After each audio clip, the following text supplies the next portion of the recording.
"Harry, I think it's Christmas Eve," said Hermione. "Is it?" He'd lost track of the dates. They'd not seen a newspaper for weeks. "I'm sure it is," said Hermione, her eyes upon the church. They'll be in there, won't they? Your mum and Dad. I can see the graveyard behind it." Harry felt the thrill of something that was beyond excitement, and more like fear. Now that he was so near, he wondered whether he wanted to see after all. Perhaps Hermione knew how he was feeling because she reached for his hand and took the lead for the first time, pulling him forwards. Halfway across the square, however, she stopped dead. "Harry, look." She was pointing at the war memorial. As they had passed it, it had transformed. Instead of an obelisk covered in names, there was a statue of 3 people. A man with untidy hair and glasses, a woman with long hair and a kind, pretty face, and a baby boy sitting in his mother's arms. Snow lay upon all their heads like fluffy white caps. Harry drew closer, gazing up into his parents' faces. He had never imagined that there would be a statue. How strange it was to see himself represented in stone, a happy baby without a scar on his forehead. "Come on," said Harry, when he had looked his fill, and they turned again towards the church. As they crossed the road, he glanced over his shoulder. The statue had turned back into a war memorial. The singing grew louder as they approached the church. It made Harry's throat constrict. It reminded him so forcefully of Hogwarts, of Peeves bellowing rude versions of carols from inside suits of armour, of the Great Hall's 12 Christmas trees, of Dumbledore wearing a bonnet he had won in a cracker, and of Ron in a hand-knitted sweater. There was a kissing gate at the entrance to the graveyard. Hermione pushed it open as quietly as possible, and they edged through it. On the other side of the slippery path to the church doors, the snow lay deep and untouched. And they moved off through the snow, carving deep trenches behind them as they walked around the building, keeping to the shadows beneath the brilliant windows. Behind the church, row upon row of snowy tombstones protruded from a blanket of pale blue that was flecked with dazzling red, gold and green, wherever the reflections from the stained glass hit the snow. Keeping his hand closed tightly on the wind in his jacket pocket, Harry moved towards the nearest grave. "Harry! Here!" Hermione was 2 rows of tombstones away. He had to wade back to her, his heart positively banging in his chest. "Is it? No, but look!" She pointed to the dark stone. Harry stooped down and saw, upon the frozen, lichen-spotted granite, the words Kendra Dumbledore, and a short way below her dates of birth and death, and her daughter Ariana. There was also a quotation, "Where your treasure is, there will your heart be also." So Rita Skeeter and Muriel had got some of their facts right. The Dumbledore family had indeed lived here, and part of it had died here. Seeing the grave was worse than hearing about it. Harry could not help thinking that he and Dumbledore both had deep roots in this graveyard, and that Dumbledore ought to have told him so. Yet he had never thought to share the connection. They could have visited the place together. For a moment Harry imagined coming here with Dumbledore, of what a bond that would have been, of how much it would have meant to him. But it seemed to Dumbledore the fact that their families lay side by side in the same graveyard had been an unimportant coincidence, irrelevant perhaps to the job he wanted Harry to do.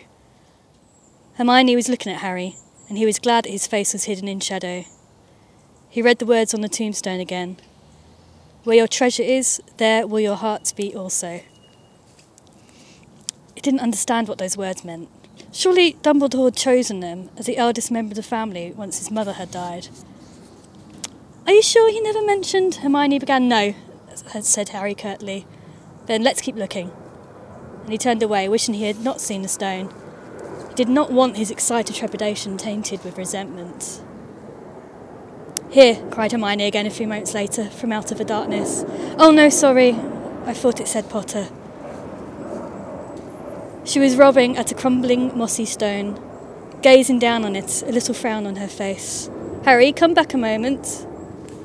He did not want to be sidetracked again, and only grudgingly made his way back through the snow towards her. "What?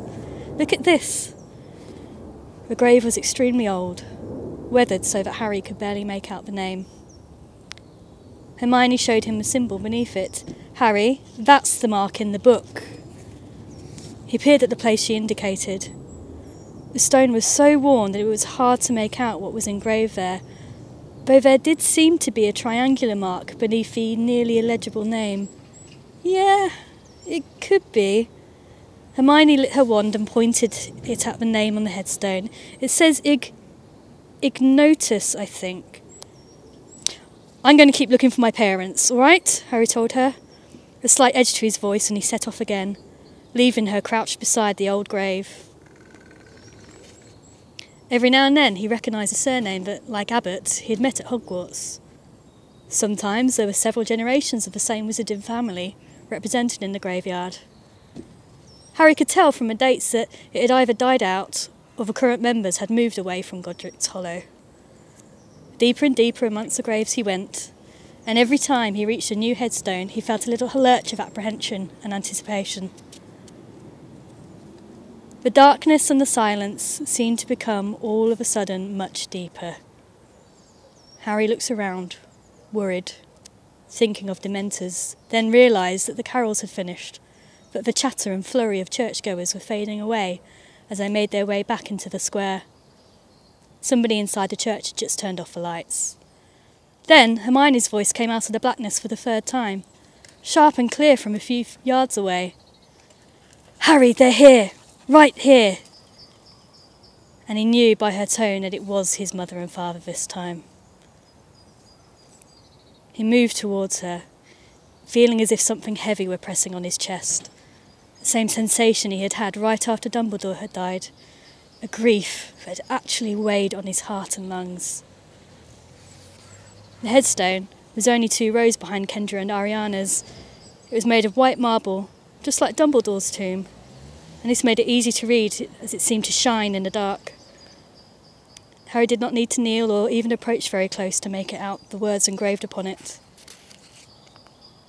James Potter, born 27th of March 1960, died 31st of October 1981. Lily Potter, born 30th of January 1960, died 31st of October 1981. The last enemy that shall be destroyed is death. Harry read the words slowly, as though he would have only one chance to take in their meaning, and he read the last of them aloud. The last enemy that shall be destroyed is death. A horrible thought came to him, and with it a kind of panic. "Is that a Death Eater idea? Why is that there? It doesn't mean defeating death in the way the Death Eaters mean it, Harry," said Hermione, her voice gentle. "It means, living beyond death. Living after death." They were not living, thought Harry. They were gone. The empty words could not disguise the fact that his parents' mouldering remains lay beneath snow and stone, indifferent, unknowing, and the tears came before he could stop them, boiling hot, then instantly freezing on his face. And what was the point in wiping them off or pretending?